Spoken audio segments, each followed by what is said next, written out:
खुलुमबाय इनसाइडनि बर'आव आं मिथु बर'आ नोंथांमोनखौ बरायबाय। हादोरनि राजधानी गोदान दिल्लीनि द्वारका नगराव थानाय बड'लेण्ड भवनाव दिल्ली बर' बाथौ गौथुमनि बानजायनायजों दुलाराय बाथौ गौथुमनि हेफाजाबाव बाथौ आर'ज आरो दौरि फोरोंथाय होनाय हाबाफारिया जोबनानै थांबाय।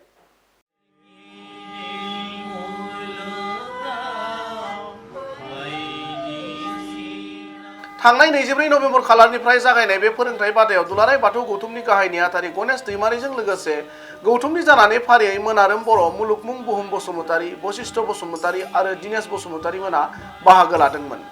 गुबुन फारसेथिं फोरोंथाय होनाय जोबथि साननि हाबाफारियाव दिल्ली बर' बाथौ गौथुमनि जानानै आफादगिरि नेहाथारि फारियै ब्रजेननाथ नार्जारी आरो हेमन्त स्वर्गियारिमोनजों लोगोसे लेङाइ आफादगिरि अतुल रामसियारी, जगेश बसुमतारी, दिल्ली जवाहरलाल नेहरू इउनिभार्सिटिनि लेक्सारार डक्टर निरला रामसियारी मोना बाहागो लानानै दुलाराय बाथौ गौथुमनि गाहाय नेहाथारि गणेश दैमारिनो मान बावो।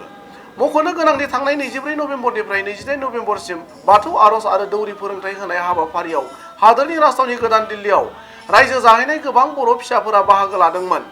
लोगोसेनो बे हाबाफारियाव बाहागो लानो मोननानै गोसोआव जोबोर गोजोननाय मोननाय फोरमायो।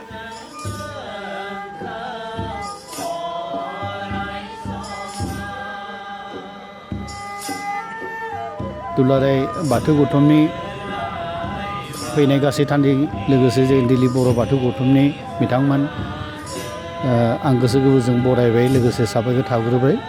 जों फैखालि जों लोगो मोनाखैमोन बिथां गणेश दैमारि गाहाय नेहाथारि बिथांखौ, बेखायनो दुलाराय बाथौ गौथुमनि बिथां नेहाथारिखौ जोंनि दिल्ली बर' बाथौ गौथुमा बरायनो थाखाय एसे आर'नाइ मान हिजों बरायनो नागिरदों।